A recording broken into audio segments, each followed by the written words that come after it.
Welcome to episode 4 of Journal with Witch and Seasonal Wastebin. It's me, your host, Waste, with my co-host. Did I get picked up? Yeah, no, I don't think that picked up. Yeah, I screamed really loudly and it didn't pick up. Was that your intro that you wanted to do? So you're just gonna scream? That was gonna be my bit. I was gonna scream. Okay. I've been practicing my screaming. I think you need to get fucking sucked it. It's like a cap. I mean, you can actually turn that off. It does have a cap, but like that, there is a function on Discord that you can make it so it just picks up any audio. But that means that it's gonna pick up all audio, and you're probably gonna sound worse overall. All right, so welcome to episode. Welcome to episode 4 of Journal with Witch. This episode is better than the previous one. You know what? I was expecting you to say something like that, because I remember when I was watching it and I was just like, man, I don't care for this episode very much. That means that Uni's probably gonna like it, the dumb bastard. Well, I liked it more because it had more to do with like what's already established. Like we already know Makio, we already know Asa, and so this is just like continuation off of like sort of a plot beat that was introduced in episode 1. It was just like, could Makio truly love Asa? What does that mean? And also like sort of the idea where it's just like Asa now has to really confront the idea that she does not have a traditional mother figure. And I like that about this episode, where it's just like at first I thought it was just gonna be like Asa goes to school and then we learn the new school guys. And that'll be it. That'll be like what the thing is about. But actually what it was about is that Asa is like, oh wait, I'm like a weirdo freak. I don't have a mom anymore. I liked it because of that more. I thought that it was more interesting thematically, where it's just like this is like I think the first real confrontation, like the first like drama between Makio and Asa as a unit against each other because they have opposite ideals. Yeah. Where Makio doesn't really want to be a mother. She doesn't know what that really. She's uncomfortable with that role, and she doesn't really accept that when she's talking to her friends. But Asa wants a mommy. There was a neat scene where she's imagining what Makio would say to her.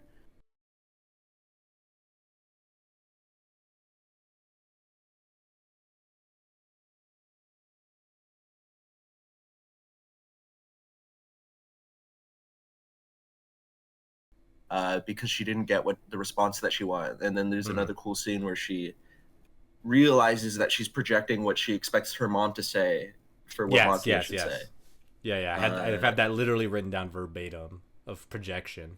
Yeah, so I thought that was neat. And I like that about this episode. And I thought it had a nice little conclusion where Makio, even though she's tired, which I like that too. I like it's not like a big tension, but it's just like you can feel a tension when Makio is like making coffee for herself, and Asa's friend is there, and she's just like, I don't want I'm fucking tired of this shit. I want to be alone. And it's like, but you can feel it with like the cinematography. The cinematography is just like really like claustrophobic, like angles of like Makio like trying to just like get on with her daily life, but you can tell like something's skewed. I think even like maybe even the shot might have been skewed itself, but like you can really feel like it's like there's this tension there that I liked. So and then they have a cute little scene where they try to communicate better. I like how awkward Makio is, where she's just like, since she doesn't really understand tradition, like physically like wraps her arm around Asa, is like like in an awkward attempt to be like, she feels like an alien that's trying to simulate like loving emotion but clearly doesn't know what she's doing. She's like, I think this is what humans do to comfort one another. Yeah, it felt really awkward and weird. I liked this episode. I liked it better than the last one, at least. There's definitely some things that had happened that like, are kind of cute. When Kasamachi came over, he was kind of, it really seems like he was using the excuse, Kasamachi, when he had come over, he reveals to Asa that, well, like, as much as I did want to meet you, the real reason I came over was to check up on Makio. ちなみに今日は君に挨拶しがてら彼女の様子を探りに来た。秘密だよ。 And I really appreciate that because like she is at her wit's end, and it just goes to show how much Kasamachi really does understand Makio, because he knows, like, he's been with her, and I'm assuming that he knows that she probably has a really low social battery and she's probably hitting her limit, which it's like how you said, where at some point when I forget, an Emity, when she was over and they were like just talking to each other, she's like clawing you know, where she's standing, like she's like clawing the kitchen counter, like she's about, I thought she was about to explode. I actually thought there was gonna be a huge confrontation here, but she managed to like get herself together. And one thing that I appreciate, which like, and again, I always say that Asa is like a little bit, you know, like she's a bit of a teenager, and I don't think she means to do things to come off as rude or come off as a terrible person, but she has like little like negative personality quirks about her. And one of the things that I like was when Asa had Emily over, Makio was like, hey, couldn't you have just let me know? And she's like, well, I did. Check your messages. 友達を連れてくるのは構わないけど、事前に言って。浪人したけど。事前というのは直前のことではないぞ。ごめんなさい。 It's like, you just texted me this. I need more of a heads up. What do you mean? This is worthless. This doesn't mean anything. You gotta let me know before they're here. Which I thought was like again, it's just more additions to Asa and kind of how she has like some small inconsiderate things about her, but I can forgive them because like she's like relatively young. The other thing that I thought was really funny was in the last episode, it really seemed like she was really upset over the fact that everyone knew that she was, you know, parentless and that her parents died. And everyone knows that now. And I was like, wow, she clearly didn't want people to know that. But it seems like she just like cared about that for graduation. Because when she's hanging out with her new cast of friends, she's like, yeah, my parents are dead. And どこもそんな感じか。ああ、うちは親が来てなくて。っていうか事故で死んじゃって。 I was like, I can't believe she just said that. Like, she just brought that up. I was like, wasn't this a big deal to you? Like, wasn't this literally just a big deal to you the last episode? But then she admits later that she only said that because she wanted to stand out. So maybe it does still affect her, but she just wanted to stand out. So she's like, yeah, my parents are dead. And I was like, what are you doing? Wasn't this like a massive thing for you? That's probably like a thing where it's just like since the high school is like a new thing, like they even talk about it like, oh, our roles in our middle school, like, you know, like high school is like this is a thing I know about Japanese society that I can like point out. So like making a high school debut is like really important. So like discarding your old persona, if like your role in society, if you didn't like it, the high school is like an opportunity to like change stuff like that. Yeah. So I think the idea is that like with the middle school, she wanted her position to be the same, and she didn't want like that sudden change, probably because like, you know, psychologically it's like, oh, that she still wanted like this place to be the same, you know, because and that's even like a point in that episode itself where it's like they're cleaning out the old apartment, and they you know, it's like a confrontation of change, and then she didn't want the school to be changed, she wanted that to be the same. But now since it's in high school, this is a new area, that want of it to be the same isn't there, and I think that's the idea that they're trying to do. Yeah. With why she was okay in this scenario with revealing that her parents are dead. Well, I mean, to be fair, as soon as she did reveal it, like, she clearly regretted it, because, like, she immediately went back to the desert, like, almost after admitting it. And then she even admits to Makio herself that, like, I really only did that because, like, I kind of wanted to stand out a little bit. So I do think that she's still, like, she does have some regret on revealing that information. She's not, like, completely, like, oh, I'm just over it. No, I think that it did affect her, like, clearly. And another thing that I really like is that I think Asa is finally starting to realize how much they, like, really do clash.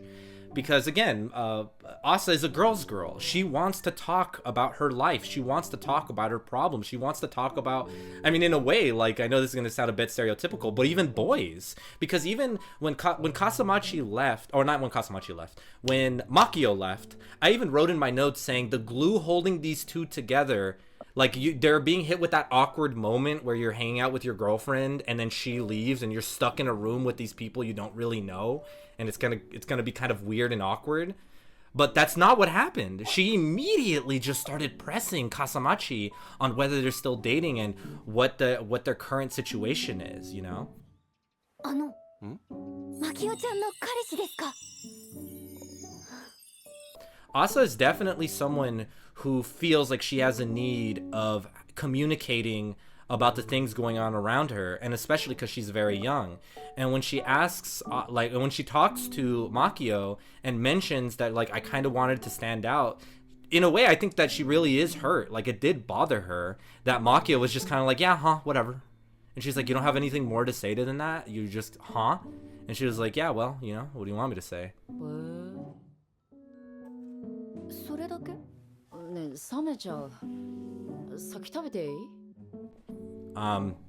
Another interesting thing worth pointing out is I think that this is the first time within like the entire time of the show that Asa's mom was shown in a positive light, which is like now challenging my it's shown like in a little bit of a positive light. Like she clearly had some kind of a positive relationship with her, which is kind of challenging my preconceptions that I've had before that both these people had issues with her, because she had been presented like that almost every single episode up until this point, maybe minus the first episode, because we didn't get like too much of like Asa's relationship with her folks, more than she was kind of distant, you know.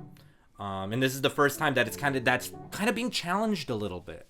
So I don't know, and I guess that was just always my assumption, because I was like, well, maybe the reason why she doesn't miss her parents so much is because she also had a negative relationship with her, the same way that Makio had a negative relationship with them.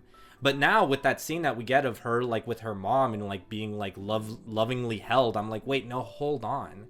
Maybe she's just avoiding these feelings, but maybe she really did love her mom. I don't know. Did you like this is when Emily, when she says that she's gonna leave the house, Makio does a really like funny like like は？ sound. Yeah. Did you like that? Yeah, that was good. That was good. I like it when they hit me with weird anime girl creature sounds. It's one of my favorite things. I think that's like, I think that's a also Twitter noticed account. that Sorry, go ahead. this might be. Wait, I guess I have to go check. But has Makio's neck been getting longer? I feel like in a lot of shots, her neck is longer than it was in previous episodes. That I don't know. That I couldn't tell you. I don't think so. It didn't stand out to me. Do a comparison. Yeah, there it is. There it is. Here's her neck from the first frame of when she's first shown off in the show, and here's her the last frame from the last episode. There it is. Oh, this is another Asa falling asleep moment. She fell asleep randomly, and then Emily's like, "I don't know what happened. I'm gonna leave now," which I thought was funny. Yeah. I like the energy there. Like the energy of Emily talking to Makio has like real just like you have to talk to your friends' parents, and it's awkward energy. Yeah. Yeah. I like. The other thing that I think that is worth pointing out, because it's kind of done in a comedic way, like even in the last episode when and it's done not only in a comedic way, but it's done very in a non-serious manner either, when Makio tells Asa that this is a drag. I don't think she was even calling her a drag, but the situation is a drag. And the way that Asa responds is in like a cute little anime way, like where she seems like a little bit flustered. She's like, "You called me a drag," you know? まためんどくさいって言った。 So I didn't think that there was any real weight to that, but then it turns out when like Asa was crying, that's clearly something that she was thinking about. Like this genuinely like really hurt her feelings. めんどくさいな。あなたを愛せるかどうかもわからない。姉が嫌いだったから。あなたには話さない。 This is not, some of the things and some of the insults that these characters are going through might be handled with comedic effect, but like they are clearly having like an effect on these characters, you know, which I think is is a cool note.